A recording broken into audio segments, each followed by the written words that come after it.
Mr. Montano? Gilbert, are you ready? I think we're switching on the mayor.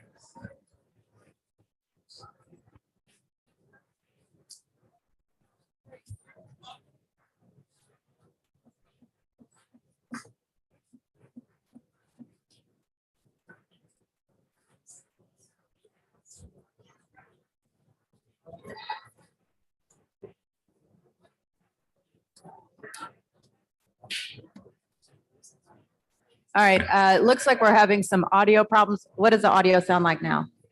It's still buzzing. Got a buzz to it. Let me see if I can get that fixed. I know they're hearing us.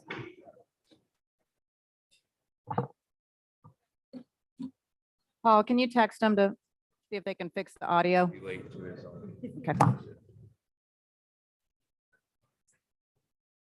No, the mayor's.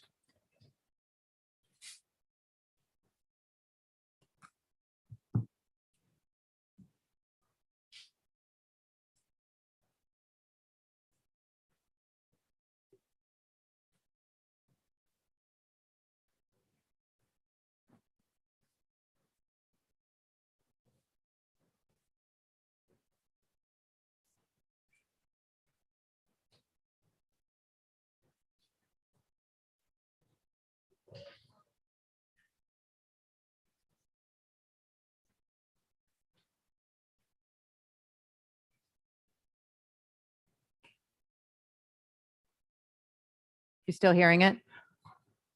You still hear the buzz? Still hearing it? It's better?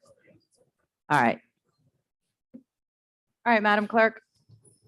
Good morning, everyone. It is Tuesday, October 25th. It is after 11 o'clock, so we will go ahead and get started. This is a special council meeting as we begin the budget process with the initial presentation of the budget by CAO Montano, and we do expect Mayor LaToya Cantrell to join us as well. With that, Madam Clerk, if you can start with roll call. I have to read the president's call first. Thank you, ma'am. I have a letter dated October the 12th, 2022 to Ms. Laura Johnson, Clerk of Council, Room 1E09, City Hall, New Orleans, Louisiana, 70112. Madam Clerk, pursuant to my authority under Section 3-1075 of the Home Rule Charter of the City of New Orleans, there will be a special City Council meeting on Tuesday, October 25th, 2022, beginning at 11 a.m. This meeting shall be conducted in the City Council chamber. This meeting is being held for the purpose of receiving the budget presentation from Mayor LaToya Cantrell and for introducing the proposed fiscal year 2023 budget ordinances, as well as any other matters that may properly come before the council. Please make the necessary arrangements to have this special meeting cablecast live on the government access television channel and tape for request casting in the future. Sincerely, Helena Moreno, City Council President, and is CC to all the members. Roll call. Councilmember Thomas. Councilmember Green. Present. Councilmember Morel. Councilmember Moreno. Present. Councilmember King. Councilmember Harris. Councilmember Jeruso. Here. We have 6 members. We have a quorum. Thank you, Madam Clerk.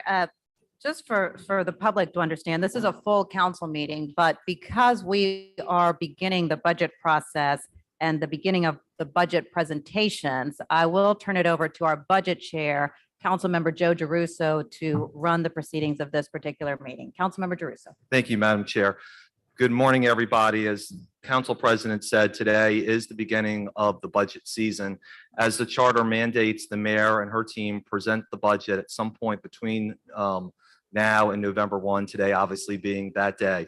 By law, we then have to wait 5 days until we can have budget hearings, and we will begin those budget hearings on November 1st. I looked online, you can already see at least what the first day is. And then my hope is after that very short order, we have everything else posted for the public to see what's going on. The plan is for budget hearings to proceed from November 1 through at least the 17th. We have a couple of days of additional hearing dates for people who can't come or additional questions if necessary, and then take the time to work with the administration to finalize the budget before December 1st. So with that, that is what the game plan and the procedure looks like. And the first item on the agenda today is the mayor and her team presenting. There's also on the agenda motions relating to each of the budget items. We will not be voting on those items today. I think as everybody knows, the motions and the ordinances are placeholders until we get to the end of this process. And I appreciate the administration getting to those to us for timely filing, but they are the beginning of the process and not the end of it. So with that, Madam Mayor and Mr. CAO, Mr. CFO, the floor is yours to make the presentation. Thank you for being here. Councilmember, I need to read that into the I record. always usurp you. I apologize.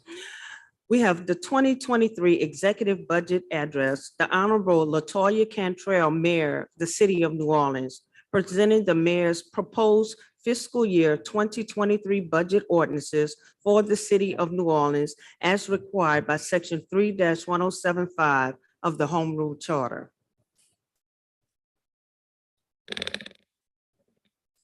Well, good morning. Thank you so much, Madam Clerk. Thank you so much, Mr. Chairman, to our council president, our vice president, and every single district member of the New Orleans City Council. Good morning to you. Good morning. Also, I want to say, thank you. Thank you to all of our council leadership, all your staff members who have just been working diligently with the administration to get us to this point. I really want to say thank you. And of course, to the administration, the hardworking men and women of our city, saying thank you to them. But I think this is a perfect opportunity, and with all of us being here together, and because we collectively appreciate our workforce, the 4,300 men and women that really lead this city, we've demonstrated that we understand their power, we understand their commitment and what they do for our city. And I say this is the perfect time because that 5% cost of living adjustment that we collectively pushed forward, meaning my administration, you as the New Orleans City Council, supporting it and getting it approved, it really did make a difference for our workforce. So collectively, let's show our love and support for that. It really does matter. So as I mentioned, we do agree that we are only as good as the people that serve, that we depend on, and investing in them is the only way to go. But it's also investing in every single resident of the city of New Orleans. There's also agreement, I would say, that rings true for the people. We have all been called to serve, and that is our residents again, as well as for this city being a destination city, we have to also fold in our visitors as well.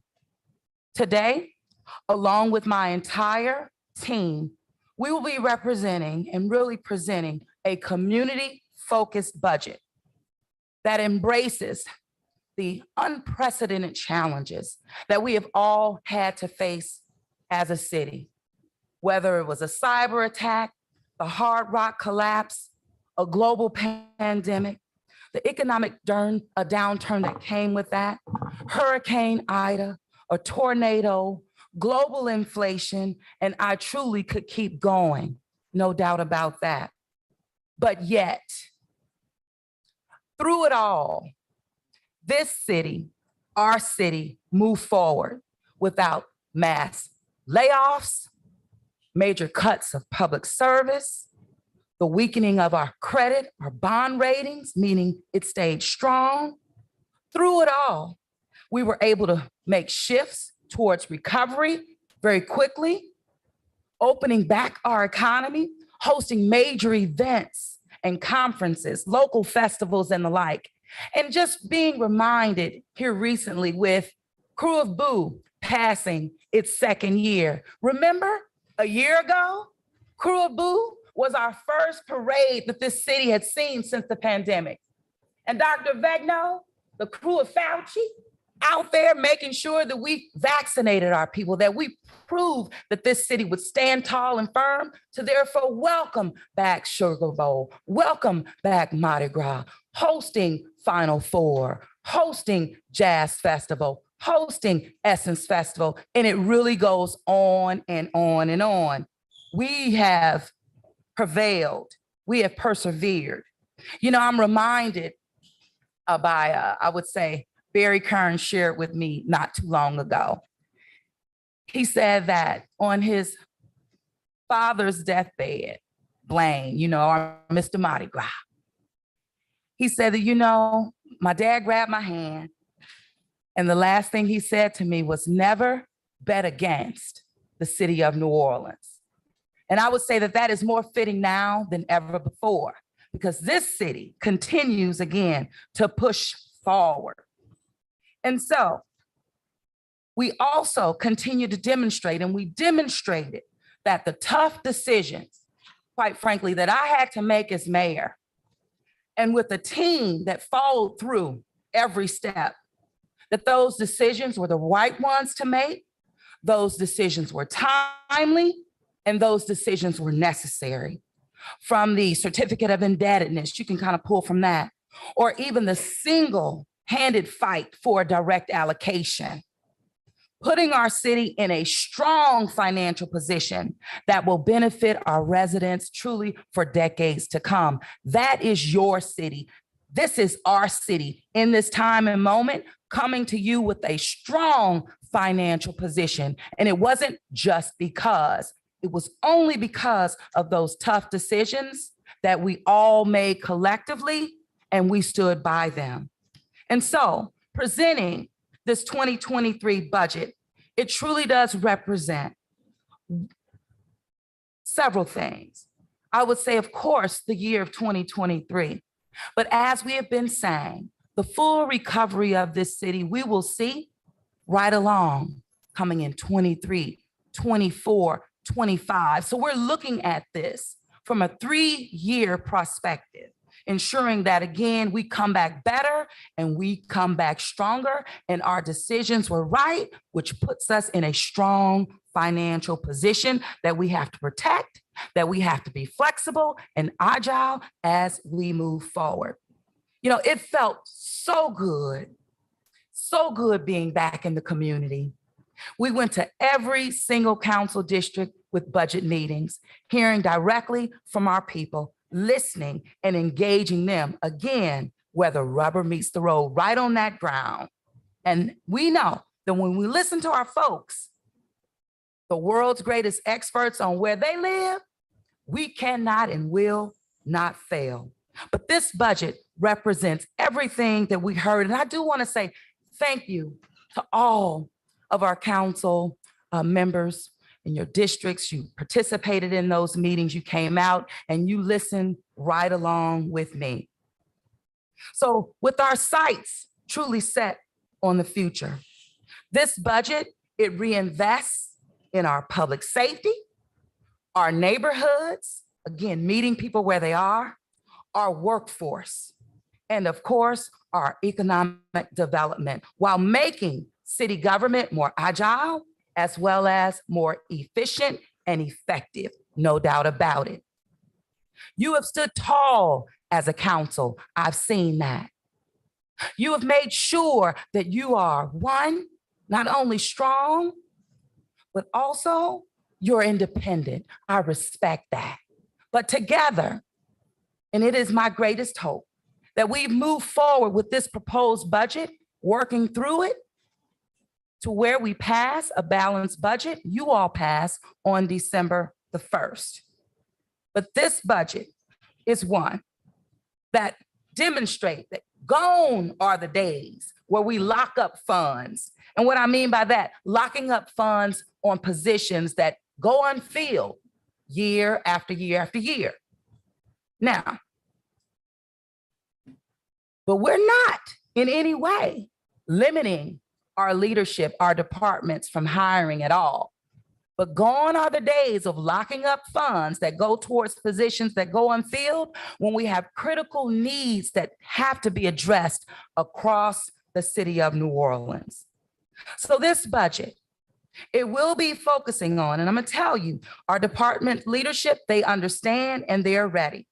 Not only ready to hire up, but also to be held accountable to ensure that we're monitoring our spend, those actuals on a monthly basis, that we're coming and making the adjustments quarterly to, again, shoring up budgets so that we can move this city forward.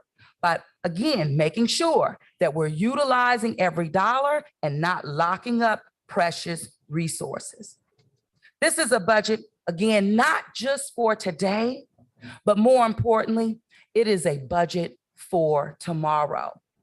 And I will say again, because of our hard work and the commitment, and even that single-handed fight, it seemed, for a direct allocation, we have not only received that first tranche, but we've received the second allocation. And at a time, we didn't even know that it was going to come our way. But we did not stop planning. We did not stop engaging. So in the upcoming weeks, I know that you all will be dealing with ordinances that will be introduced as relates to our second allocation of the American Rescue Plan dollars, as well as being great stewards over a fund balance that we have been able to grow because of the good and best decisions that were made in a timely manner. So these one-time dollars are absolutely precious, but we're going to make sure that we use them and we leverage them appropriately. Listening again to the residents throughout our city, clearing out backlogs, addressing blight, overgrown lots, fixing surface cuts, staying true to infrastructure, cleaning catch basins, public safety, no doubt about it, striping roads, investing in our young people, investing in our workforce. This is our time. And the future of this city, it is truly bright. And it is my encouragement to each and every one of you to be hopeful, because we have a lot to be proud of because of our hard work. But there is so much more work to be done. And I tell you that the men and women, our 4,300 employees, they're ready, and we are ready. The best is yet to come. And I know that my team will present and give you the real details, as you all know and been a part of this presentation, but we will give you all the nuts and bolts that we have. And I want to say again, thank you so much for this opportunity, and know that this city is in great financial shape, but also with investments that are occurring in our community right now. And I'm gonna bring it to a close, but I just have to say, with even the most recent announcements coming as relates to our downtown, our core, LCMC in Tulane, and the redevelopment of Charity, a game changer. The Bioinnovation District that you all passed last week, a game changer. Even as relates to our ability, that 50 million Build Back Better Challenge grant awarded to our region, where New Orleans is front and center in that, building our economy, bolstering it, playing to our strengths in infrastructure and green infrastructure and blue infrastructure, in technology, in bioscience, in research, in energy storage, in energy production, right here in the city of New Orleans. So with that, I'm going to turn it over to our CAO, Gilbert Montano, our CFO, Norman White, and I know that you will be hearing from our dedicated department leadership and employees throughout your budget season. And I just want to say again, thank you, and know that the best is yet to come, and never bet against the city of New Orleans. Thank you.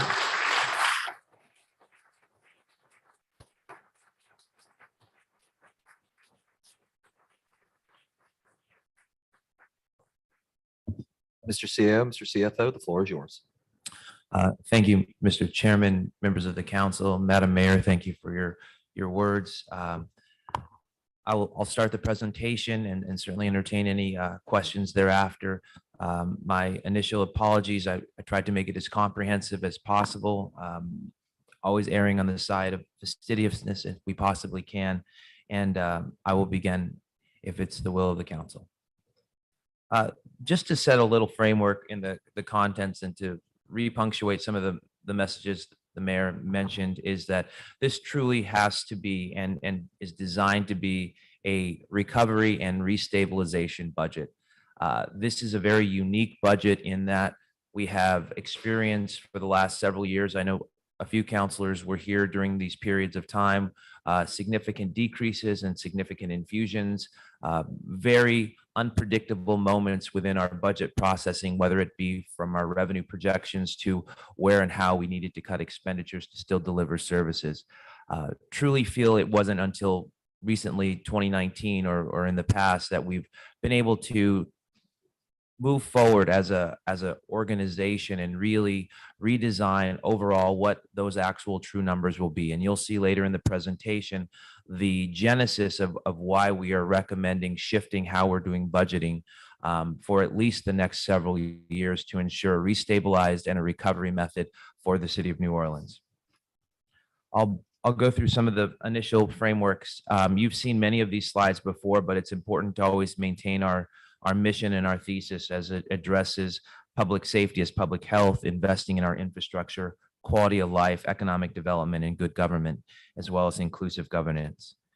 And then the priorities related to each one of those, I know many of you have seen. And I do want to thank the counselors that have met prior to this, where we've been able to spend significant amount of time going through some of the details.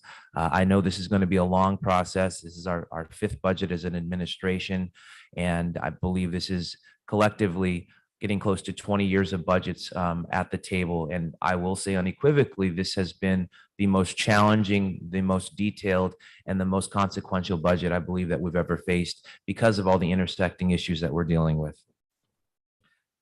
Really wanted to reemphasize that the normal processing budget to budgeting is no longer applicable, I believe, for the city of New Orleans.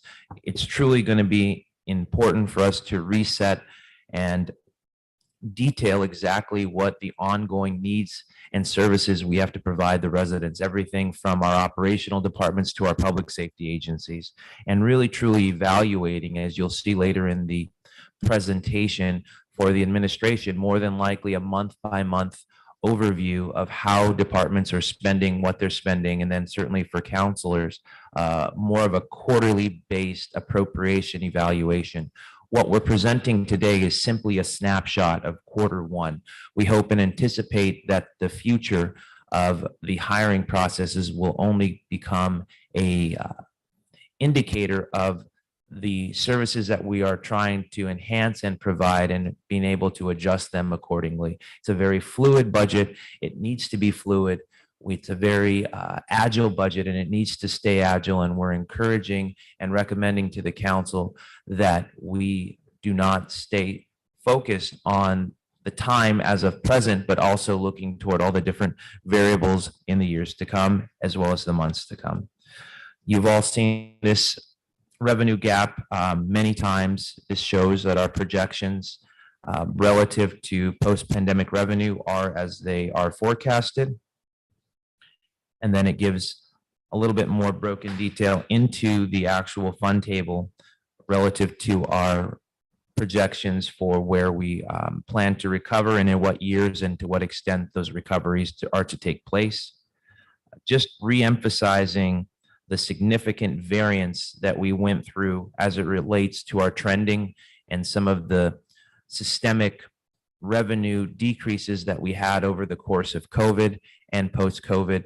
And always want to mention the future certainly lies at the anticipation of both a recession and inflationary issues. Those are two major indicators that we have to keep thoughtful about after this budget's passed. And once again, recalculates, at least calibrates the focus of why it's so important for us to be nimble and agile as we're developing those budget. The recession potentially coming or forced, as well as some of the inflationary factors, are certainly going to have an economic toll for the city of New Orleans. Wanted to do a revised outlook. Our revenue have grown. There's a lot of activity happening, significant investment within the city of New Orleans in the tourism markets. You'll see the restabilized budget. We went through this in significantly more granular detail during our REC, but I thought it important to demonstrate that as a total package of record, understanding the totality of the budget and all the factors and considerations. And this is where I really want to pause and really request that as we go through this budget process, some of us for years and others, this will be the first, to not be impulsive or try to quickly or in some sort of way have an effect on a budget that has not completely thought out, because it can have a lasting impact for the next several years. And being thoughtful in our approach and strategy, I think, is going to be vital, not just for the council or the administration, but for the city and the residents as a whole. Some budgetary highlights. And right now, for edification, this is only related to the operational budget, because later in the conversation, and many that I've had with you, is going to relate to a significant fund balance as well as a tranche 2 in ARPA, and how we're trying to utilize and leverage those. As the mayor said, this is truly designed to be a 3-year planning document with very close monitoring and watching over the course of those next 3 years. It's incumbent upon us to make sure that we are both planning for the future, but also isolating the details as we move forward. As the mayor said, there is built into this budget on a reoccurring basis a 5% raise. We hope and anticipate 2.5% thereafter and thereafter. That is helping to address many of the hiring concerns that we're facing as an organization and the vacancies thereafter. We have met and discussed with the firefighters as well as many of the counselors and the mayor to ensure that the $15 city dollars, and to ensure that we are more acutely addressing those needs specifically to our public safety agencies. We've heard with loud concern the depletion of staff and staff resources at our jail. I think that is one of the lowest vacancy rates we have seen in history at the jail, and making the sheriff deputy starting wage competitive, but still realistic within our budget framework. We are recommending a parity as it relates to a $18 and $8 an hour wage increase to those sheriff's deputies, to make it in comparison, or at least comparable to Jefferson Parish and the surrounding areas, so that we can hope and address they have the ability to hire up. Later in the presentation, when I dive into some of the ARPA projects and fund balance projects, there will be an emphasis on the technology pieces and the importance of a redesign of all the criminal justice systems, and the upward amounts of $30 million to address those needs in a holistic fashion. Other major initiatives that we try and infiltrate within the budget, something that we heard directly from the residents. We want to have instant and immediate impact on some critical infrastructure issues, whether it be surface cuts, potholes, streetlight repair, catch basin cleaning, blight remediation, additional code enforcement officers, a new graffiti team to address those needs of the graffiti throughout the city, and certainly a significant investment in our unhoused population. A continued movement forward to address the sanitation issues that we have constantly faced, so that residents can have both consistency and reliability in those services. And as I mentioned previously, the investment in the back office work has paid off significant dividends in the initial forms that we've provided them, but will only continue to perpetuate that. Investing in your technology is the key to force multipliers. It is the key to better management and tools associated with that. I'll go into the revenue pieces. Many of these, as I said, have been much more granular as it related to our REC, but wanted to make sure that you all had the details associated with our forecast, our growth. It has been a relatively or significantly thoughtful sensitivity analysis as we went through our projections, ensuring that we had the resources and decision-making tools associated with how we built our budget based on that revenue. Here you will see a table broken down between our reoccurring versus one-time general fund revenue. The goal, obviously, is to come off of one-time money, understanding that there is a little bit of time lag relative to that. the significant influx of one-time money is both a positive and a challenge. It's a challenge that we're hoping and anticipating will have great results to the residents. But this broken down, you can see as far as the forecast, the reoccurring to one-time money pieces. Then we go into the expenditures. You'll see that the total budget is slightly lower than the previous year at $1.47 billion. We hope and anticipate that that continues to move and shift and augment as it relates to the needs that are priorities and the issues that we're trying to address moving forward. And then the funding sources associated with it.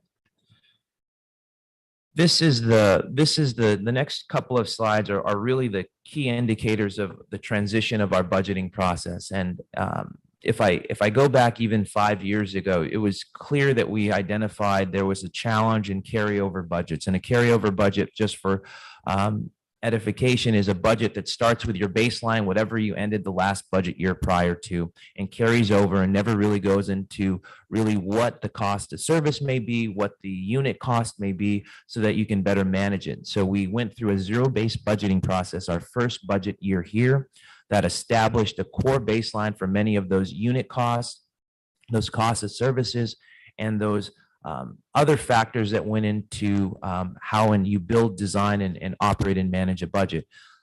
As sophisticated as we possibly could, we had consultants that helped develop this process and used all the technology methods to really draw from it. Strong baseline. Then, as I mentioned, we developed into a very topsy-turvy budget world relative to COVID and the pandemic and all the different pieces that have significantly affected it, that really flipped our budgets upside down. So now what we're proposing is very similar to that zero-based budget, where we're budgeting for actuals, not budgeting to carry over budgets. So you'll see on the next page an example of the police department. And this is very emblematic of the overall goal that we're trying to accomplish. You'll see where the police department has historically been funded with the red line, and where it's actually spent the dollars with the, I believe that's a black line, I'm a little colorblind, and the delta in between that has resulted. That's $70.4 million. Now that is the case for several of our different agencies. So what we are proposing is that initially we are funding those agencies at their actual cost, giving them the right amount of money to perform the services they need with about a 20% buffer that will allow them to be agile as necessary. And then on a quarterly basis, evaluate and determine how and where those needs are being addressed or the challenges that they're facing, so that we have a much more real-time ability to address those imminent and vital priorities that as a city we're trying to move forward, whether it be from public safety or those operational needs that residents see every day. So to say it just a little bit more, I hope clearly, we're going to give departments exactly what they need throughout the year. I say it very clearly on the record and publicly. I hope, and we'll use police for example, hire sworn, hire civilians, grow your workforce, develop innovative solutions and ideas. And I say it to all the directors sitting behind me as well. However, the one caveat to all of that is that we are going to have to be watching and monitoring, both from the administration and obviously through the council level, through appropriation, to see how quickly those positions can be hired, and then to stabilize as needed moving forward through those hiring costs. We will have, based on our last 3 or 4 year trending analysis, true indicators of where they will spend and understand and shift thereafter. So it is a design by nature to establish those actual baselines, not only this year, but carrying out through the next couple of years, understanding that we will have to remain agile. This is not anything incredibly innovative. Many other cities have done this. Businesses do this. Your own household does this in many aspects, but it's important as an organization that we also go back to this as well, so we can address those core issues of not locking up and holding money. Although it is incredible that we're going to be able to address a significant fund balance now, many of these issues I think would be better spent by some of the operational needs from the directors behind us. Gilbert, can I interrupt you while we're here? Of course. Which is just like, I want to remove any doubt about this while we're all here, because one of what you're going to hear is, well, you're defunding the police now. And I think with the media here, I think we should put a highlight exclamation point around what is being proposed, why this is being done, and why that is not the case right now. Just because I'd rather get it out in the public Sure. now rather than being asked the questions afterwards. Thank you, Mr. Chair, members of the council. In no form, fashion, iota is this defunding police or criminal justice systems at all. I mean, that's just a matter of fact. What it is doing is actualizing the spend that they're going to need and addressing the needs as they currently have them, bringing them to the table. So I hope, although I believe this budget's somewhere around the 150 to add that 20% budget for police, I hope we supersede even what is being requested simply because the needs need to be filled. I hope we have a huge cadet class and continue to have them in a large civilian workforce to address that. But we'll just have to monitor that more on a real time. But in no way do the numbers reflect, and I'll continue to isolate that, especially in the next several slides. This is a snapshot of quarter one, year one, quarter two, quarter three, quarter four. Those are all going to have significant changes. We hope and anticipate. It may go up, it may go down, it may evolve, we may consolidate. There are a whole bunch of different variations on this, and that just factors into a very cumbersome nature that we'll have to address as administrators and appropriators. But to the same, thank you for bringing that question in so that I can absolutely clear that up so that there is no mystifying nature that in any way, based on the needs that we have and the crime issues that we're addressing right now, are we depleting any kind of resources to go to NOPD or any of our public safety agencies? That's just blatantly wrong. Thank you. The next several slides are a little bit detailed, but I wanted to have them for transparency reasons to really show what the budget is reflecting in that snapshot. So you'll see significant variances in the various departments, but as we go through either the quarterly cleanup, the mid-year cleanup, or the third quarter cleanup, or anything in between, we will see these changing and shifting throughout the year, as they should. So I'm going to jump past those specific issues. I already believe I covered slide 24 with some of our initiatives, both from the policing side and the non-policing side to our operational side. Now I'll get into the one-time funds. This is really that intersection that is going to be vital for us to be both agile and thoughtful about how those uses are going. And I think the next slide actually gives a better indicator of the one-time funds. And I've tried to go into great length and detail on the importance of these dollars and the rationale behind them, but understand that nothing here is in concrete right now. And this is what our recommendation to the council is, but I surely hope and anticipate that this will change and evolve based not only this year, but for years to come. And I've conflated, for the simplicity reasons, ARPA Tranche 2 and fund balance. The delineation of the two is on the next slide for those that are wondering what those are. Now, for the fund balance, it's imperative that we wait for our audit to be complete.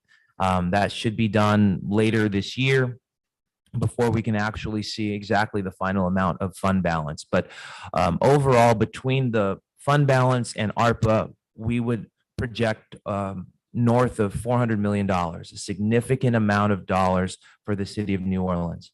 Now, one of the things that we're highlighting is significantly important is that $100 million investment into our emergency and disaster fund. I know that potentially locks money away, but right now, the only mandated piece that we have as an organization is $36 million if an emergency hits. If you're comparing that to your household, I've said it, that's like saving $500,000 in your savings account. That is not enough to be prepared for a city that faces the issues that we have.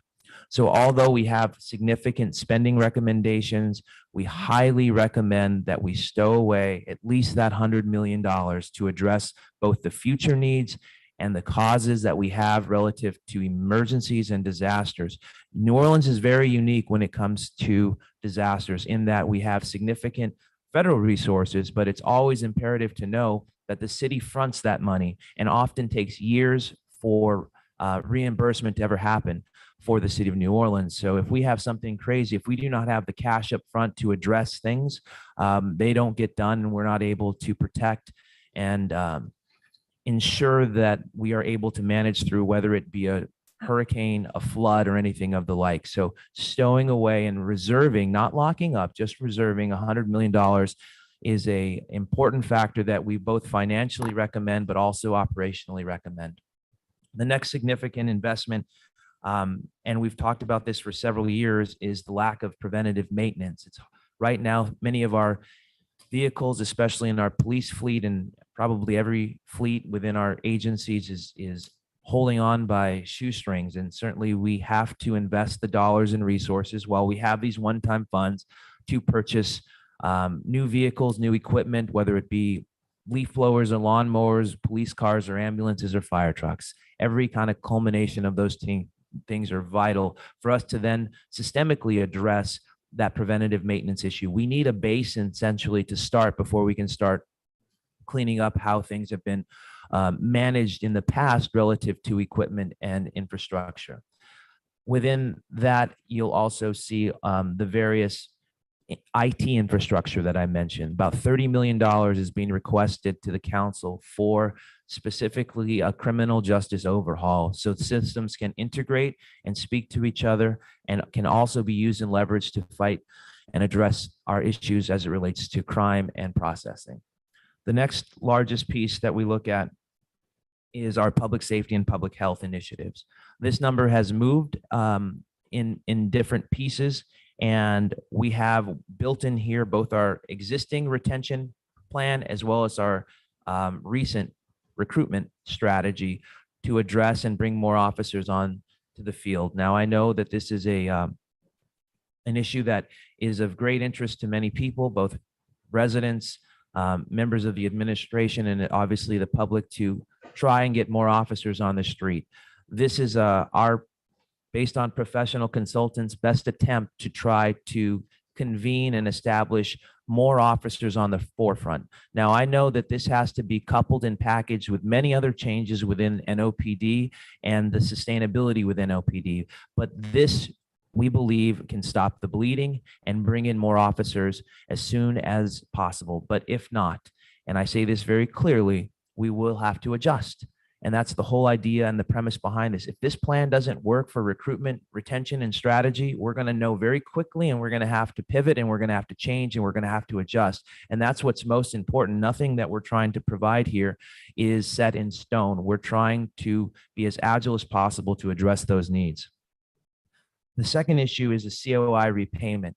I heard from counselors and others that there was some consternation on the reoccurring effect of health insurance and how that may not be most suitable for a ARPA proposal. I don't disagree that using one-time money, although because of the amount and the future of our revenue growth, I was comfortable with it. But what we have proposed to the council is to pay off our COI, which then frees up $9+ million of reoccurring debt service that we will then transpose to pay for health insurance on an annual basis so that we can provide our public safety employees, police, fire, and EMS, who are challenged to the bone, as well as our hiring, depletion, it continues to arise, that free medical care.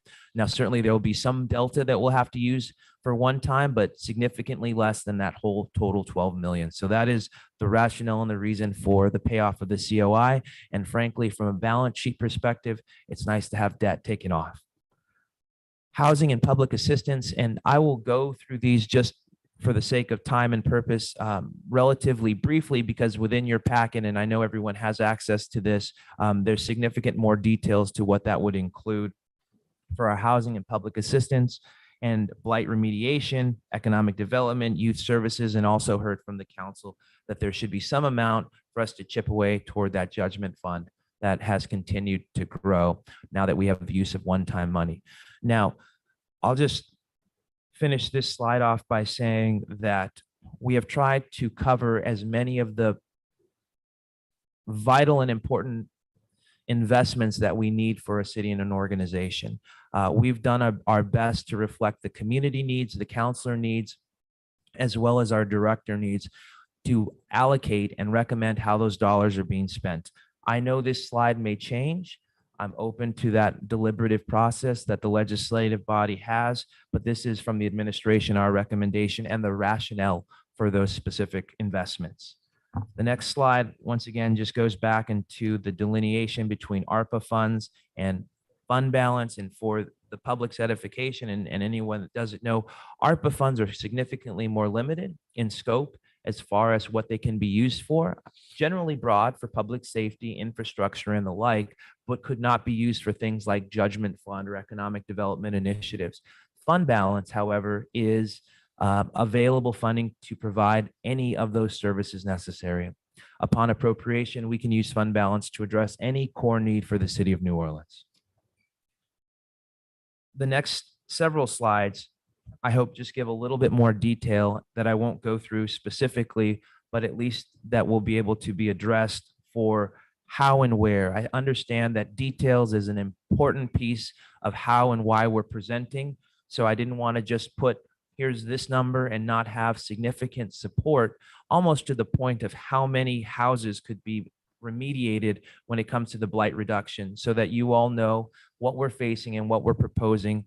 I want the administration and both the council to know we're being thoughtful of capacity, contractual services, and all the pieces and limits that we may have, so that we have level set expectations when we go out to be able to spend this much money. This is a significant amount of money, and believe it or not, it's going to be difficult to spend in this market simply because of the supply chain issue, or the capacity issue, or the vendor issue, or our own resource issue. So as much of a good problem it is to have, it is going to take at least 3 years, I would imagine, to be able to spend anywhere near the amount of money that we're proposing. And being thoughtful and agile is why I'm trying to emphasize. This goes into continual addressing specifically of where those dollars would be spent, and I'm happy to address in more detail. Slide 31, I just want to really, I feel like this could be one of the most impactful to residents. We're putting this Excuse in me, Gilbert, could you go back to the previous slide, which kind of went pretty Sure. quickly? Under public safety, recruitment and retention, it says retention and recruitment. Is there any more specific details you can give us on retention and recruitment and what that actual plan is? Absolutely. Well, if you're okay with it, I'll have Courtney pull up the details, and then I'll go through, and when she has it to me, just for the sake of time, I can read it to you. Yes. All right, thank you. So she'll just elbow me when we're ready to go, unless you would like us to pause while she pulls it up. Okay. So on this issue, we're very excited about this specifically. This is where I think residents are going to feel the most significant impact. This is outside and above what is currently existing in the budgets, and ensuring that we have a significant backlog issue. I know that I've seen significant feedback and even headlines relative to surface cuts, potholes, streetlight repairs. Since I've moved here, it has been one of the most challenges that we've faced as a city. And I know this goes back for decades, but we finally have some significant money to be able to address a significant backlog of these specific items that I think will affect residents most acutely. To the left is in addressing our catch basins. Right now, there is almost a 7 to 10 year wait just to get a catch basin clean. This moves us forward and pushes us down the block. Investment in our sewage and water substation. I know that there is going to be, and I recommend that there be a more thorough conversation with Sewage and Water Board on how we can invest some of these one-time dollars. I think this is the time where we really need to be thoughtful about really what we're going to invest in. And I know the administration is at the table willing and wanting to address infrastructure. And I know Councilmember Druso has expressed that to us as well. So if we can go back, Council Vice President Morell, to your question, the breakdown of the $37 million. So 30,000.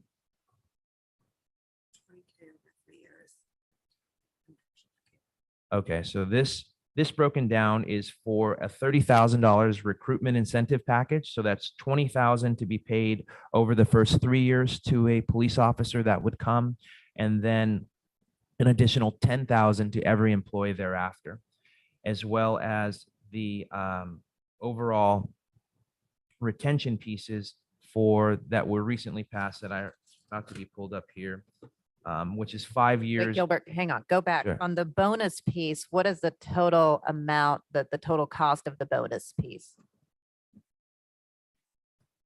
7 different binders. We'll get you the right one.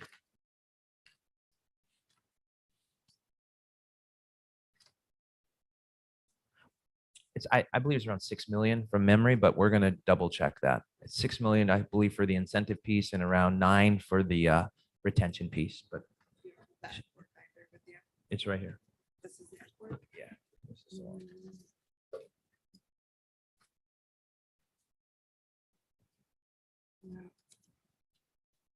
I'm fairly confident in those numbers, but we're going to have to just double check. Out of the 7 binders, my binder for the incentive package is not in front of me. So, but roughly for the incentive piece, meaning the new officers, approximately $6 million. And that was anticipated with about 200 officers to grow, or 200 laterals, or the combination of the two. And then in discussions with the unions to address the parity issues for the existing officers that were in the field, we recommended a $10,000 incentive piece to keep them through retention after year 3.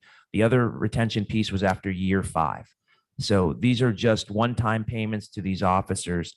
In conjunction, I hope to have bought us time, energy, and efforts to better reevaluate what some of those issues are. I know that there's been conversations that we had relative to housing and other incentive programs that could be more long lasting and sustaining. But what this program does, and what many of these similar programs across the country are doing, is addressing a bleeding aspect for our officers leaving, but also some sort of a financial incentive for new or recently retired officers to come into place.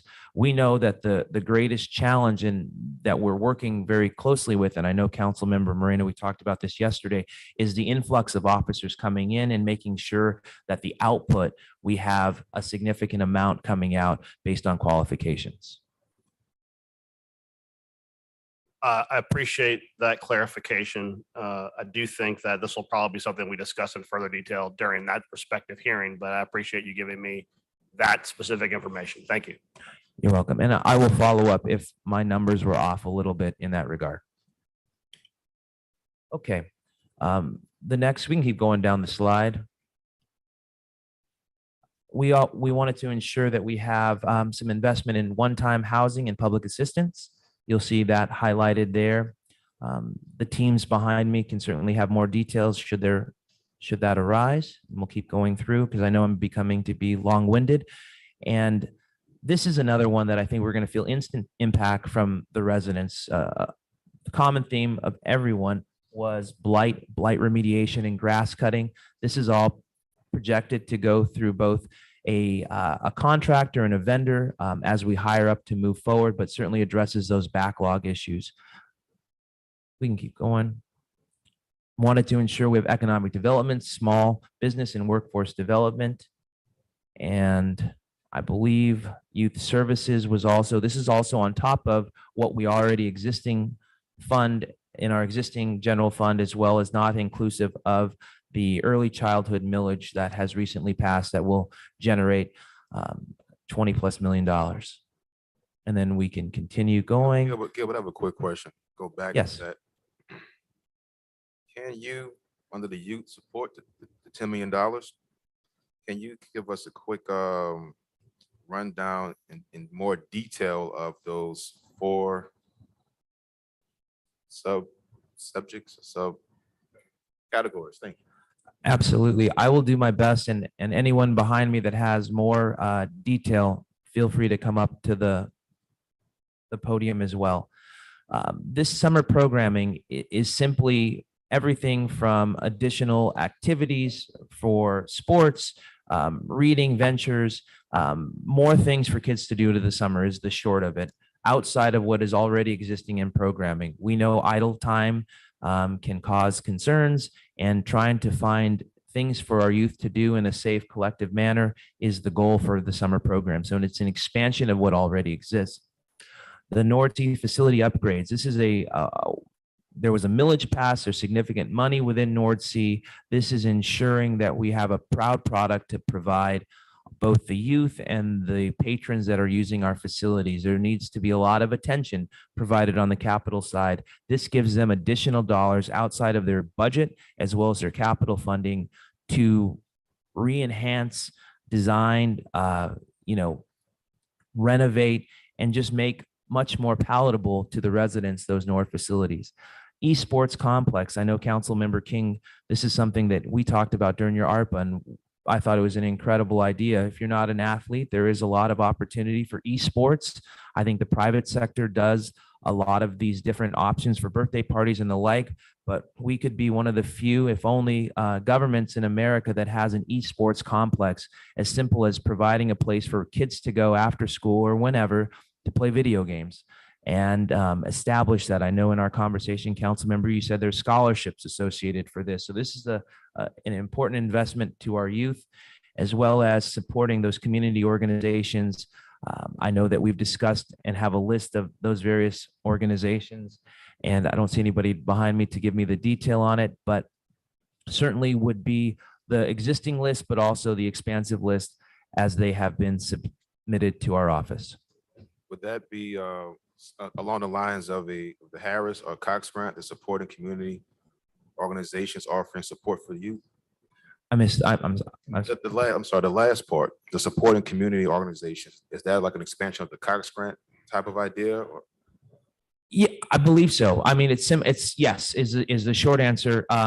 Those programs, I think, that are working well and have a return, and they're working, and youths are enjoying the services they provide. That would certainly be an example of exactly what you just said. But I see Larry behind me that submitted several of these, so maybe you can.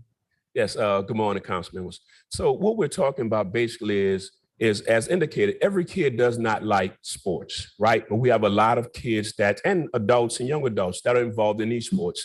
Early on, pre-COVID, we hosted a esports competition which filled Joe Brown Gymnasium with those that were interested. So from then, we wanted to move on and expand by offering esports and gaming in 6 of our facilities throughout the city of New Orleans. And that was the request for this funding to expand that, and in partnership with ITI to be able to build it out to where that a kid in Cutoff can play against a kid in New Orleans East, and a kid in Cutoff could play against a kid in Germany or elsewhere. So we're looking to build it out in 6 different Nord facilities, and just offer esports for those kids that's not actually interested in contact or physical sports. And also, as we talked about the North Sea facilities and upgrades, basically what we trying to do is as all of these facilities on the East Bank were rebuilt and are renovated post-Katrina, we're trying to ensure that we're able to maintain these facilities, right? That we're able to keep the HVAC running and come in and do repairs to the gymnasium floors and et cetera. So that will help us to continue to do facility maintenance and upgrades and upkeep to our facilities as well. Thank you. Thank you. And I believe that's about going to wrap up the presentation. Thank you again for your time, your effort. I look forward to another one of these budget processes. Sometimes I understand this is going to be a very unique process. We're here, we're willing, and we're hoping and anticipating a great product. With that, I'll stand for any questions the council may have. Well, Gilbert, I'll just say on behalf of us, we look forward to that process as well. We appreciate you're making the beginning presentation, and we know it is both a sprint and a marathon simultaneously, given what's at play. What I just want to announce very quickly is the order beginning next week. Well, because we have Tuesday, Wednesday hearings, council meeting, and then Friday hearings. So on the 1st, Orleans Parish Criminal District Court, NOPD, and the consent decree compliance, the sheriff, the DA, Public Defender's Office. On Wednesday, the 2nd, Juvenile Justice Intervention Center, NORD, Office of Independent Police Monitor, New Orleans Coroner's Office, Municipal and Traffic Court. And on Friday, miscellaneous Office of Police Secondary Employment, Fire Department, Health EMS, Health Department, Homeland Security.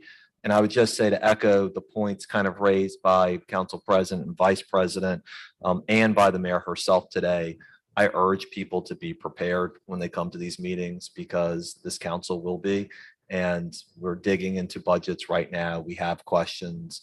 And so it's important, at least to me, that people come with answers ready and justification for why they're asking for what they are. So with that, Madam President. Thank you, Mr. Chair. I do have one, actually just a couple of questions. I'm not going to get super specific. I'll wait until the specific departments go. But I did have a question about, as you move forward to deal with the gaps between what is funded and then, of course, the number of unfilled vacancies. As you move forward with this, are you looking to eliminate positions or merely not fund positions? Or both? What is the plan?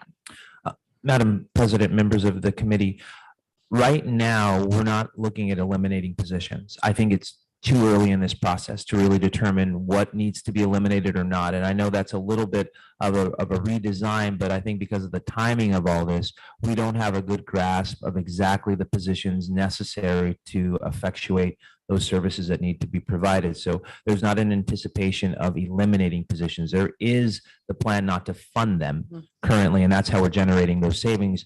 But that does not stop directors or chiefs from actually doing the hiring. So that's why they will continue to hire. We will just have to address and monitor their budgets. And in any case, come back to the council for more appropriation based on some of those hires. And what's the number of positions currently unfunded? It's close to 1,000 is probably around that rough approximate number. Thank you. And then the other just general question that I have is we're consistently talking about planning for the future, not just planning for 2023, but planning for the future. You're looking 3 years out. Why 3 years? Why not 5 years? Is just because you're looking at within this administration. So often you hear businesses, plan out 1 year, 3 year, and 5 year, 10 year. I mean, why not look at 5? Well, I think it should be 1, 3, and 5. The 3 years really relative was to the timeline for ARPA. We have to have that spent after at least. Explain to the public when that has to be. Sure. We have to, after 3 years, if we do not, and we have not spent all our ARPA dollars, we will lose it or have to turn it back to But when is that 3-year time period? And the end of 26. Yes. The end of 26. Appropriated by 2025, spent by 2026. I'm sorry, I didn't hear you. Appropriated and encumbered by 25, spent by 26. Got it. Yeah. So, I mean, for the overall design, I think it's a 1, 3, 5. 3 was more the design because I think it's going to take that long to spend that amount of money, specifically on the one time. The reorganization should be between the 1 and the 3, but the systemic sustainability should be that 5-year plan. And if I can add this, I know part of the conversation is we do have this one-time money, right? And so the key would be is what we agreed to is become balanced in that 25, 26 year. We talked about that early on. At that point, we will only have the resource of our reoccurring revenue that must match our reoccurring expenses. So with these monies that we have available, we're tackling some of these hardline issues for rehabilitation and purchases. So it'll relieve the pressure on our operating budget and is better able us to manage and balance it, including the loan that we have by bringing that $9 million back, help bring up that revenue to now begin to push that balance. So it's an investment into our programs and equipment, so we're better able to manage it and meshing it with our expenses and revenue at that time. Yeah, I would just say that as we move forward with this process, that we're incredibly thoughtful as to how we're spending this money, because the goal needs to be that we are creating solid footing for the city of New Orleans and not going off a cliff in 3 years for the next council and whoever is the next mayor. So, if we're going to be moving together on building solid footing, I think that's the best path for us to go in. And then the last question I have is for Mr. White. Mr. White, what I'm going to ask you is, what is the cost on the civilians for an OPD? Right, I do fully expect you to ask that question. What I would rather do is let the police push his plan up. I mean, that's the whole point. The numbers are behind it. I think some of the details of those individuals and what they're planned for, I could not answer, but certainly he will. And that was in the plan he presented to me and to the CEO. So I look forward to that conversation with you. And if I can go back to something else you said regarding making sure that we don't spend and leave ourselves in a hole later on. That is the reason why we're offering to create that back end 140 or 130 fund balance. So if anything happens, is there. And we're sending a signal to our rating agencies that we're being financially responsible and ensuring that we know we do have current situations that come up, whether hurricanes or any emergencies, that we're ready for them. So that's the reason why we put that money aside. The money that we're talking about dealing with these projects are over and above that. So that's the plan. Back to my original question. So you're telling me that I'm going to get my question answered on the cost for the civilians from the NOPD presentation. Yes. I'll hold you to that. Well, I would rather you hold the police chief. That is his responsibility, but I'll be right here with him. I'll be sitting right here next to him. Perfect. Appreciate it. Sure. Thank you. No problem. Thank you, Madam President. I think, your questions are well taken about what I think we're expecting. I do expect people are going to have to answer questions about their FTEs and their employees about, have you remained flat? Why have you remained flat? What's going on? Why in some cases, do we have 100 people budgeted for something, you only have 50 employees? What's going to change about that? Councilmember Morel just asked the questions also about what's contained within the budget, how that's I'm going to get to you. I haven't forgotten you. And then also, I think very early on, I know is something that's been important to this council is sharing the data as well. And I think we're going to ask for more than firm commitments, but pledges that the outside agencies are part of that data sharing that the public needs. I support that entirely. Thank you, Mr. Cio. Mr. Vice President, thank you for your patience. I'm not a patient person, but I appreciate that, Mr. Druso. I just want to also level set some expectations. I think that it is really important for us to address the issue that I do appreciate you're giving us a budget overview today, but I want to set an expectation as far as what will go into these individual meetings by department. For example, we're talking about $20 million of right-of-way improvements and this wonderful list of things that we're going to do to address them. Something that has been concerning to me and has been concerning to residents is the budget is both specific and non-specific insofar as which surface cuts, which potholes, which streets.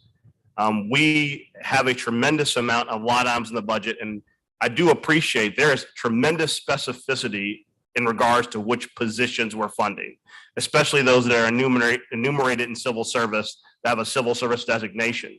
But for the most part, when you talk about things like street repairs, for example, or initiative programs like the right-of-way improvements, we do not have specificity. And I think that it's important for us that one of the biggest challenges we face with the residents regarding the credibility of city government and addressing underlying issues is to give more specifics rather than less. And simply having a list of which potholes will be fixed, even in an order, would go a tremendous way towards setting public expectations that this is actually what we intend to do. Because for so long, people have been told, when we fund these things, your street will be fixed, your curb will be cut.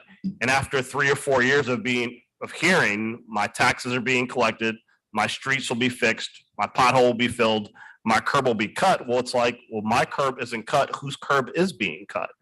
I think that goes towards a larger issue of we really should have a dashboard that really enumerates which projects are being funded and when, what is the order, and to indicate some degree of fairness that things are going to be addressed with eventually.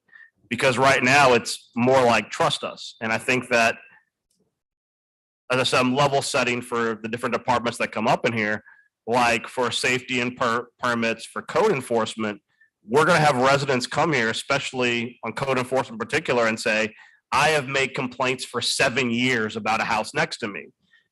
Every year I'm told, with the exception of the COVID dip, obviously, that code enforcement will address my issue.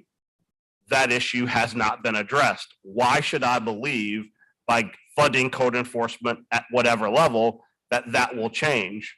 I want the expectation set that when the public shows up and says that, you need to have an answer, because the answer can't be, well, code enforcement's done a great job. It'll always do a good job. We need this money to keep doing our great job. That's a terrible answer. So I think that the more you can address specifically what the process will be for spending these dollars. I mean, catch basins, 24,000 catch basins. Have we identified the 24,000 catch basins we're going to clean? Because if you have a list, that would go a tremendous way of the public saying, well, this is what I can hold them account to over the next year. So just like I said, I appreciate the general overview, but I do want, as the chair of budget said, I do want these departments to be aware we're going to ask very specific questions. And I want to close by saying, as my final comment, and definitely my final comment, Councilmember Harris, not a lawyer final comment. I do appreciate both the mayor and the CAO and the CFO's office acknowledging this is largely a suggestion. This is the mayor's idea of what the budget should be. And there has to be a dialogue between the mayor and council as far as what the final budget ordinance will look like.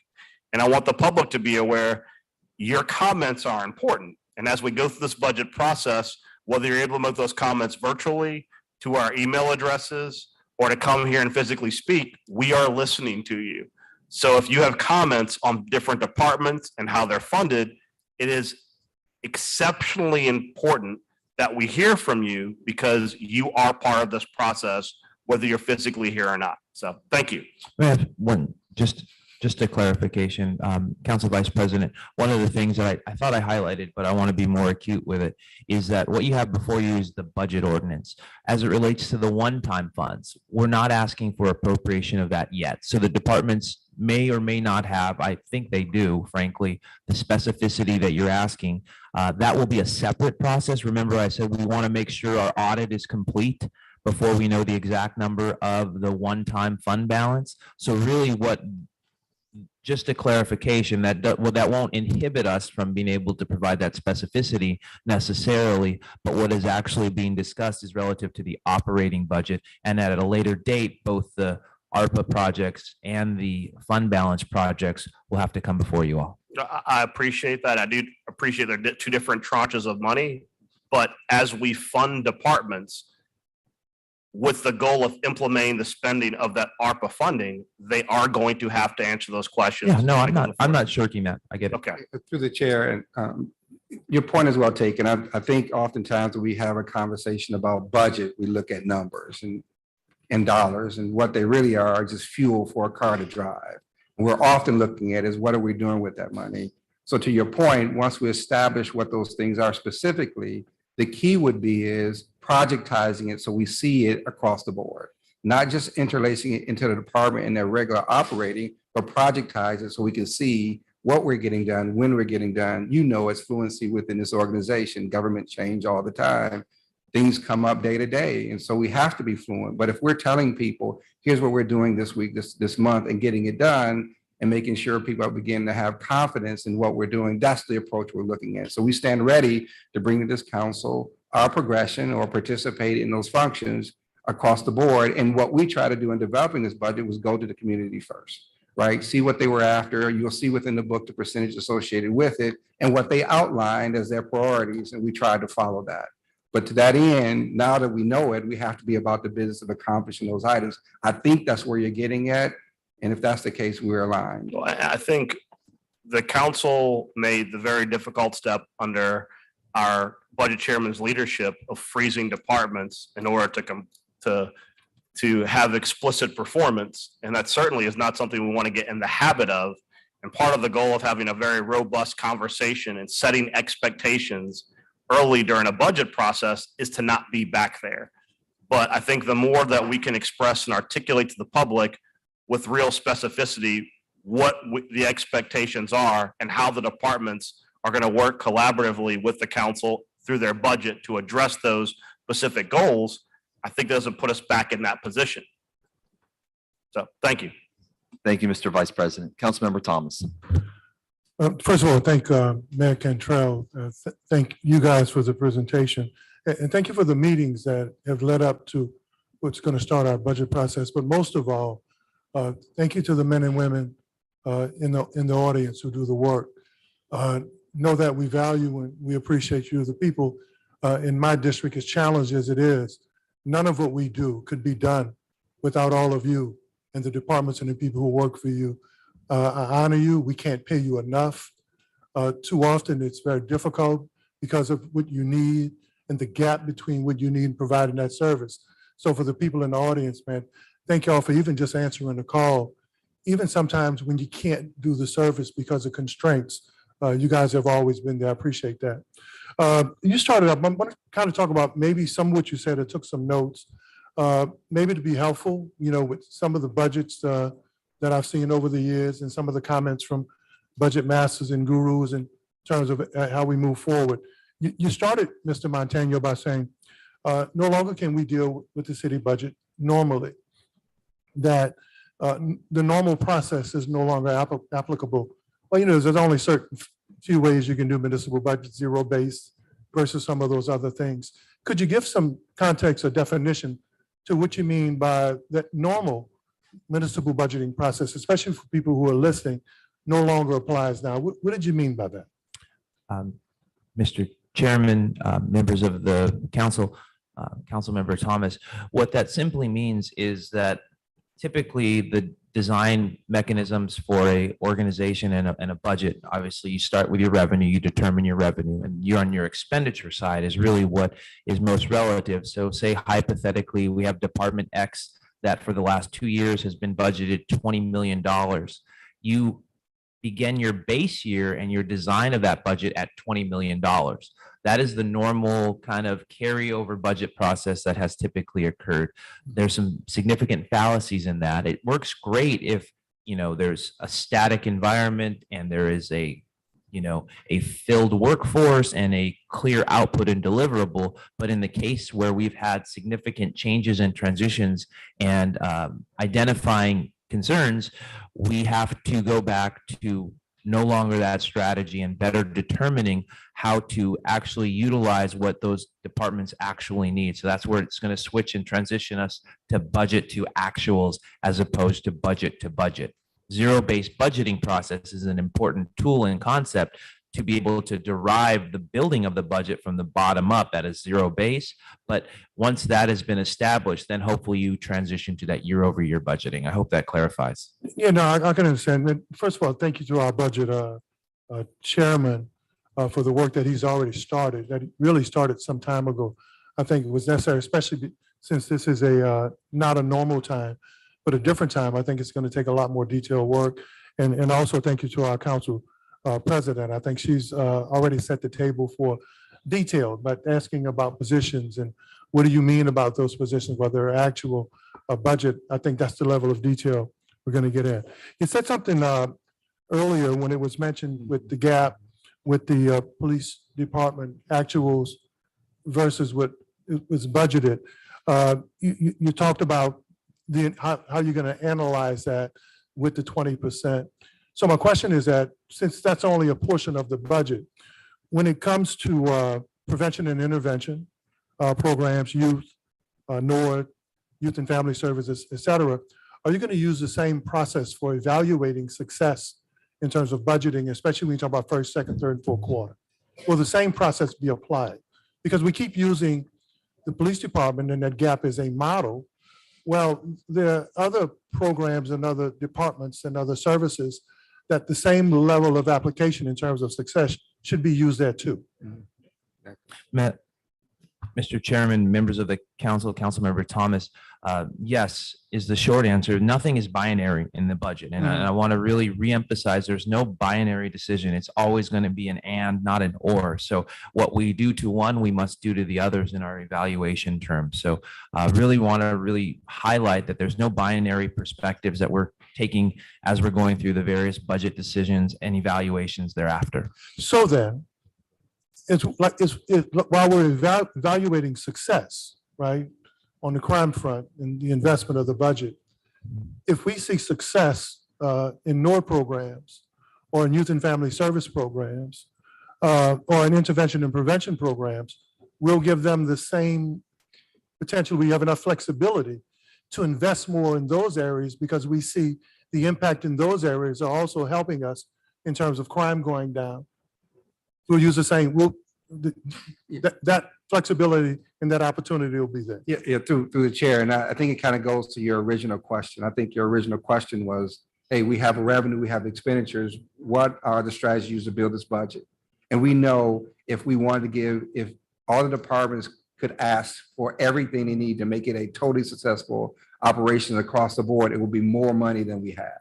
And so the key is, where do those monies go and when do they go there? And I think to your point is, we are focused and hyper-focused on public safety. To your question is, if there are youth and services and programs out there that can tackle the same issues, will we invest in those too? Absolutely. And then Councilmember King asked a question about Harris. Councilmember King, I would hope they would not use the Harris model. The Harris model gives people just enough money that they can't be successful. I would hope that within the $10 million or the 30 or 40 million allotted to that program, we'll be looking at something a lot more sustainable and a lot more impactful. So, Mr. Montano, I knew you didn't have enough time to look into the details of it, but please don't use the Harris grant model because the $500 we give some people is just enough that they can't run their program. So when we're looking at millions of dollars of investment, hopefully that's the last model that we look at. One other thing, when you talk about leveraging funds, and first of all, for our budget chairman, one of the best that I've seen in terms of details, I think he's getting probably a budget with more flexibility and opportunity than I've seen handed in a long time. So it's going to be, I'm looking forward to that work and work with him. The Business Coalition recently announced they've raised or potentially committed to $15 million for programming. Is there going to be a conversation with them about how we leverage their 15 million to best impact some of the flexibility, especially in prevention areas with our budget? Because if we got 15 million, Mr. Chairman, out there floating, then I would say here's an opportunity, especially with the flexibility of this budget, to have highest and best use, or to use some impact budgeting, especially in those areas that they're focusing on. Will there be those conversations? I have there been. Mr. Chairman, members of the committee, what I can attest to over the last probably 3 weeks, I've met many times with the business council and business leaders in the development of the budget and all the different variations of the budget.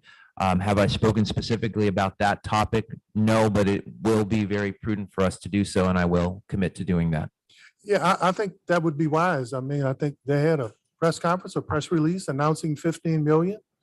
Why not leverage their 15 million with the money that we have, especially in targeted programs that where they say they want to invest? I think there's an opportunity to do that.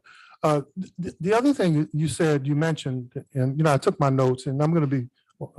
You said it's going to be difficult to spend this money in this market. I don't know why. We have so many disparate communities, and we have communities from the late Peter Dangerfield study on object poverty to many of the analysis and studies today that have not been impacted at all. So I would say that it should not, especially in a budget this flexible, Mr. Chairman, Chairman Caruso, in a budget like this, it should not be difficult to spend this money because the need is definitely there. So when you meant difficulty, what did you mean? Mr. Chairman, members of the committee, let me be crystal clear. I do not think it'll be hard to find need to provide these funds for at all. And in fact, we won't have enough funds to address all the need. What I'm being specific about is relative to capacity, labor market shortage, and supply chain. Those three issues are going to be our greatest challenge. So meaning if we have $10 million for blight remediation, and there's only 2 people in the whole city that do this, no matter how much money we give them, they're only going to be able to operate at a certain speed. So without the capacity, and they also have all their other contracts or other issues, that's a significant thing. Police cars, another perfect example. Ambulances, fire trucks. In some cases, we're 2 years before we can put in an order. So no matter how much money we have, we can't force a police car to come to us if we don't have the ability from the assembly line to have that provided to us. And that's where we will have our most significant challenges, is actually purchasing issues. And I think everybody goes there and understands that perspective. Yeah, and that's why maybe we'll take a look at starting some programs around blight reduction and skilled labor, with maybe partnership with Delgado, some of the nonprofits that develop skilled labor. Maybe yesterday, we'll start reaching out to them saying that we're targeting this amount of money in those areas and start developing a workforce in those areas. So by the time this budget is adopted or it comes to fruition, we won't have the shortage. We would have developed some capacity within our city to do that, right? Yes. Okay, and the last thing, in taking a look at economics, it's positive and normative, stuff you guys deal with every day. Positive is actual, dealing with the actuals. We talk about economic forecasting. Normative, you guys know, it's talking about value-based.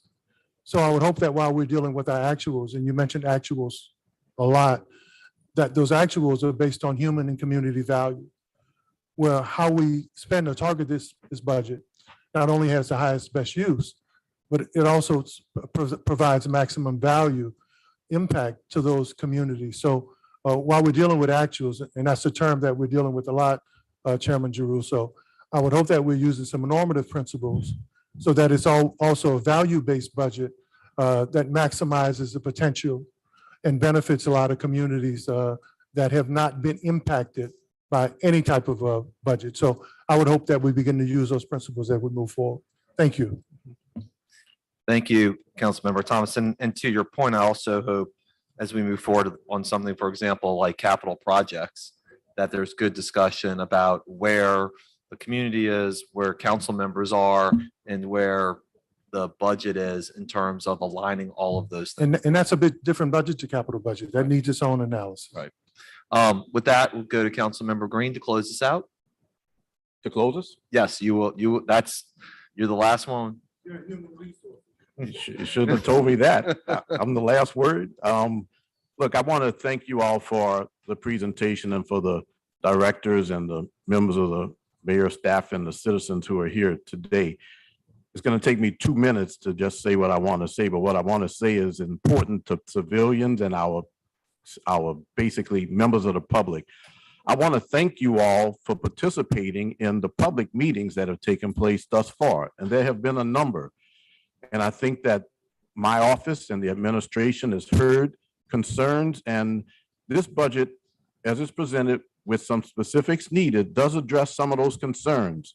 It addresses blight reduction in terms of putting more money into place. So we've heard the concerns of Edgewood Heights, and also the Desire, Florida area, and areas where blight has been allowed to linger for much too long.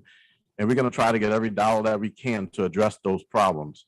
We've heard concerns, of course, relative to lighting that is out and to infrastructure investments that have been made.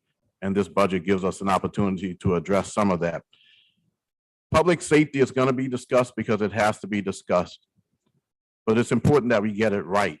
On yesterday, I spent time in Pontchartrain Park, a great subdivision, but a young man there was unfortunately in a position where he did wrong, and he took time out and wouldn't let a 9-month-old baby leave with the mother, and basically a SWAT team was called in and the police were there. Police and EMS were there. The reason that we have to get this right, and I'm pleased to participate in this budget, is that where we have conflicts in our city and problems in our city, we also have sources of bright light ahead. On yesterday, a hostage incident was cleared by members of the New Orleans Police Department and EMS, with a neighborhood being secured properly, with residents knowing that they had someone that they could go to in the midst of what was a potential crisis. And also, the issue was worked out in a way where no one was harmed, no preconceived notions were made, no decisions were made, there was no violence, and it was because we have taken the time out as a city to hire, to employ, and to provide incentives in our public safety arena that have helped us to get a police department that is lauded by others, and that is also called by the district attorney the gold standard of constitutional policing in the nation. There is much more that we have to do, but I want to express my support for the inclusion in this budget of incentives that help us to recruit more officers, and to also put in place programs that help youth to be able to adjust some of the to some of the concerns that they have. I look forward to working with this budget because it includes some things that have not taken place before, which I've suggested, for example, the quarterly review, so that we can look at what's working and what's not working and move money into areas where it needs to be directed. We're going to have more emphasis on civilization. We're going to hear that next week. But that was because this council has spoken often about civilization and the role that civilians can play in helping our citizens to be more safe in our city. And this emergency disaster fund, I look forward to the specifics. A very important idea because it reflects on the fact that the future is going to probably have us involved with much more. But I just want to say that I'm pleased to have had the opportunity to meet with members of the CAO and the administration. I'm pleased to have worked with our council budget chair and our members of the council on addressing some important issues. And council, we've done a good job because this budget, as presented, addresses especially some of the district concerns that we had. There is much more to be done. There's much more to be done. But this is a good first step in the release of a document, which is certainly subject to amend, but it's going to address our citizens' concerns relative to blight reduction, safety, public safety, and also hiring. And the last thing I'll conclude with is what Councilman Jeruso knows I'm going to say. Members of the public, we want you to join the city of New Orleans. We want you to encourage others to work for our city. Part of the reason that some of the budget adjustments are being made and the way we're going to look at this is that there are so many vacancies at the city, 900 or so plus. But when you add the sheriff's office and the DA's office, we're talking 1,250 to 1,300 vacant positions. Those are positions that if they were filled would help us to be able to provide the services that you, the members of the public, request and are entitled to. So if you can't work for the city of New Orleans, please consider supporting the addition of workforce to our city by referring people to NOLA.gov/jobs and encourage everyone to take the civil service exam. If we can fill some of those positions, we can do even more to provide the level of services that our citizens need. So I encourage that. But thank you for this presentation today, and I look forward. And again, based on yesterday's incident and other incidents that I've had, I applaud EMS and the NOPD for excellent work done, and I appreciate your service. 2 minutes. 2 minutes. I said I was going to close for 2 minutes. I'm just going to say when they teach the master class about staying on message, Right. they're going to show repeatedly everything that you've done on hiring up. Thank you all for being here. I think that concludes our statements. Yep. The clerk now is going to just read through the motions, noting they're all deferred, and then we'll do ordinances on first read. All right, thank you, council member. And directors, if you can hang out just for a little bit, please. We have motion M22-469 by Councilmember Jeruso by request, recommending projects to be funded for the remaining 4 years of the 5-year capital project program, 2024 through 2027. This is being deferred to December the 1st.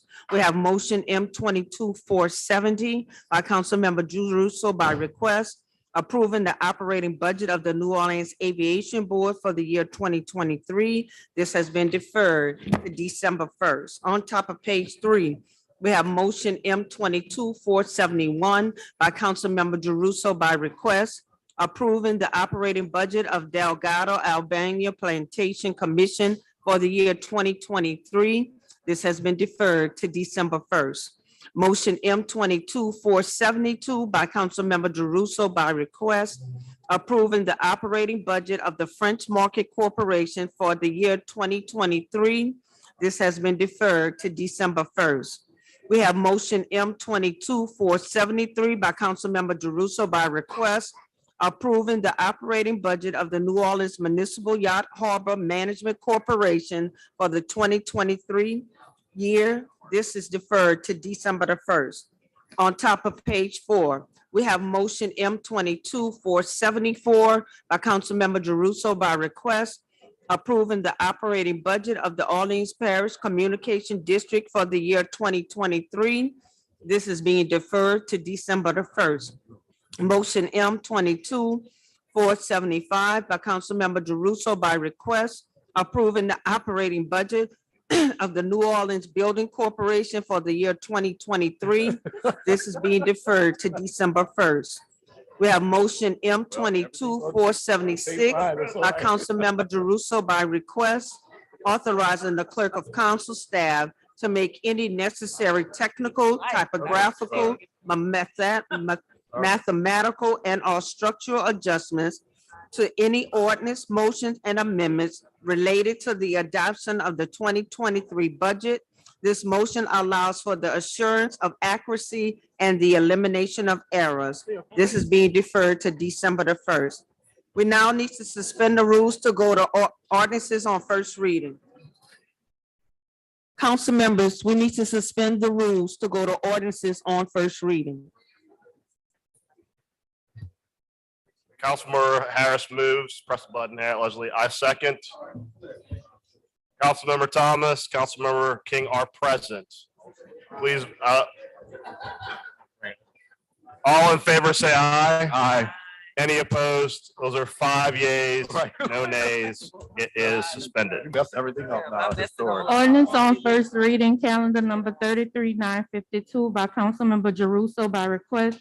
An ordinance providing an operating budget of revenues for the city of New Orleans for the year 2023 in accordance with sections 3-116, 4-206, 1F, and 6-102 of the homeroom charter of the city of New Orleans and otherwise to provide with respect thereto. He wants to be back. He wants to. Ordinance calendar 33-953 by Councilmember Jeruso by request. No, but An ordinance to provide an operating budget of expenditures for the city of New Orleans for the year of 2023 in accordance with sections 3-115, 4-206, 1F, and 6-102 3 of the homeroom charter of the city of New Orleans and otherwise to provide with respect thereto. Ordinance calendar 33-954 by Councilmember Jeruso by request. An ordinance to amend and reordain section 2-1103 of the code of the city of New Orleans, setting fees for notarial services and related costs and otherwise to provide with respect thereto. Ordinance calendar 33-955 by Councilmember Jeruso by request. An ordinance to adopt the Downtown Development District's 2023 plan to provide additional capital and special services, facilities, and other improvement for the Downtown Development District of the city of New Orleans City for the year 2023 and otherwise to provide respects thereto. Ordinance calendar 33-956 by Councilmember Jeruso by request. An ordinance relative to the levy of fees on property located in special security and improvement taxing districts in the city of New Orleans for the year 2023 and otherwise to provide with respects thereto. Ordinance calendar 33-957 by Councilmember Jeruso, an ordinance to adopt the New Orleans Tourism and Cultural Funds Tourism and Cultural Economic Program proposed grant scoring matrix in the budget of the year 2023 to be administered by the city, by New Orleans Tourism and Cultural Fund to one, provide services and financial support to the cultural barriers and cultural economic of New Orleans, including without limitation the people, enterprises, and communities that transform cultural skills, knowledge, and ideas into economically productive goods, services, and places, and to enhance tourism in New Orleans by strengthening the cultural economic which attracts tourists to the New Orleans, supporting events and festivals for the year of 2023 and to provide otherwise with respects thereto. Ordinance calendar 33-958 by Councilmember Jeruso by request, an ordinance relative to the levy of ad valorem taxes upon the assessed value of all property, real, personal, and mixed, subject to taxation in the city of New Orleans, and relative to the levy of ad valorem tax on property located in special development and security districts in the city of New Orleans for the year of 2023 to levy millage rates for the year of 2023 and to reallocate the tax receipts for state millage and otherwise to provide respects thereto. Ordinance calendar 33-959 by Councilmember Jeruso by request, an ordinance providing a capital budget for the year 2023 in accordance with the provisions of sections 3-117 and 4-206 1F of the homeroom charter of the city of New Orleans charter and otherwise to provide respects thereto. This concludes ordinance on first reading. Those are all the ordinances on first reading. I will entertain a motion to adjourn. Moved by Councilmember Harris, seconded by Councilmember Green. Please vote your machines. Wait, where's the pressure button? Eugene, there you go. All right, vote your machines, please.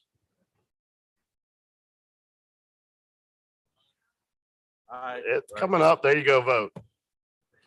5 yeas, no nays. We are adjourned. Thank you. 6 yeas.